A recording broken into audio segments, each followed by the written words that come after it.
Hello there, thanks for coming by PosterCentral.com's video blog today. I'm Pete Howard, and I usually don't do posters from the 1970s. I specialize in the 1920s through the 60s because people started saving stuff in the 70s and the music perhaps got a little less exciting or seminal. But I just don't remember seeing a Mary Wells standalone concert poster where she was the only or the main artist from the 60s, so I'm really thrilled to run across and present to you this 1971 Mary Wells concert poster. She was just so important to the early success of the Motown record label. It was just amazing. She was the first Motown artist to have, for example, a top 40 hit. I should say the first Motown female to have a top 40 hit. She was not only Motown's first female star, but the first fully successful solo artist on the label. If you think about it, they had, the Marvelettes with Please Mr. Postman, and the Miracles with Shop Around and stuff, but Mary was the first solo artist that was, first fully successful. And she was the first Motown artist nominated for a Grammy Award, so that's a special cachet.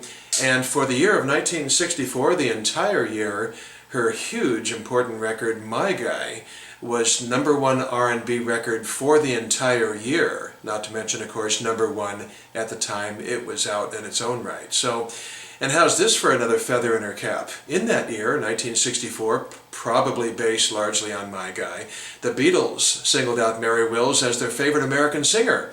And then they invited her to open up for them on a UK tour. So therefore, she became the first Motown artist to play across the Atlantic over in Europe and England. So that's because she was definitely the queen of Motown until she left the label in 1964.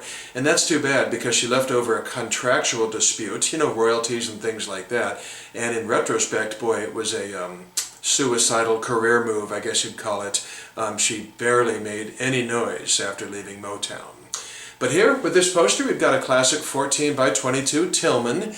And interestingly, it's not very often I can say this, but the poster was printed in the exact same town that the show happened. That's right. Esther's Orbit Room was in Oakland, and Tillman Press in Oakland printed the poster.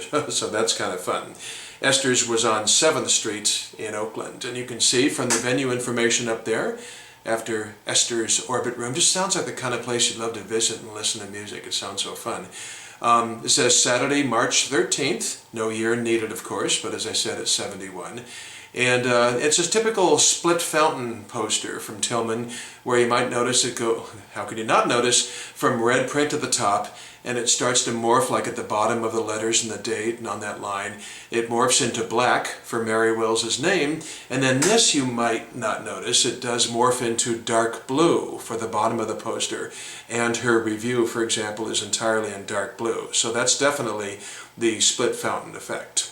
So there you have it. You got in person Mary Wells in nice big letters.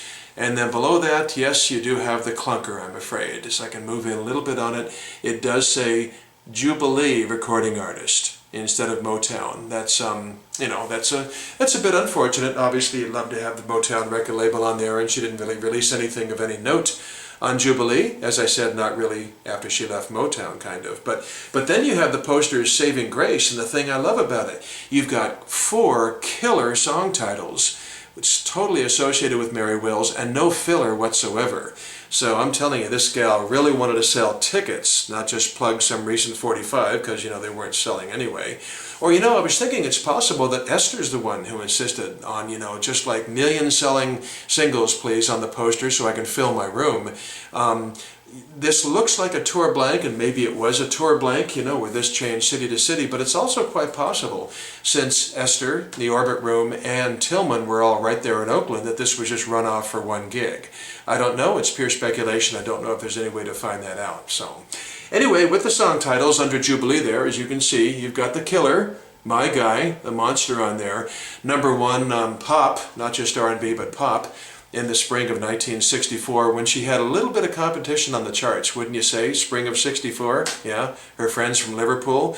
Matter of fact, 3 weeks after My Guy was #1, the Beatles had all 5 top spots on the Billboard 100. So, and then the other 3 song titles, I'll come in once again as I say this, are her first 3 big hits from 9 years ago.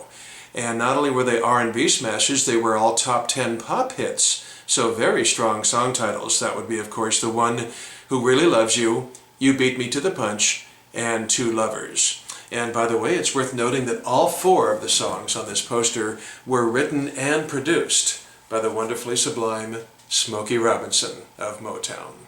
So there you have it, Mary Wells with a 1971 concert poster, sure a little past her prime, but unfortunately she passed away at the age of 49, so getting her on any poster is a fun thing to do, and I think this one's really sweet. I just love it. So hope you enjoyed it too. Thanks a lot for stopping by, and we'll see you next time for something soon. I look forward to it. Okay, have a good day. Bye-bye.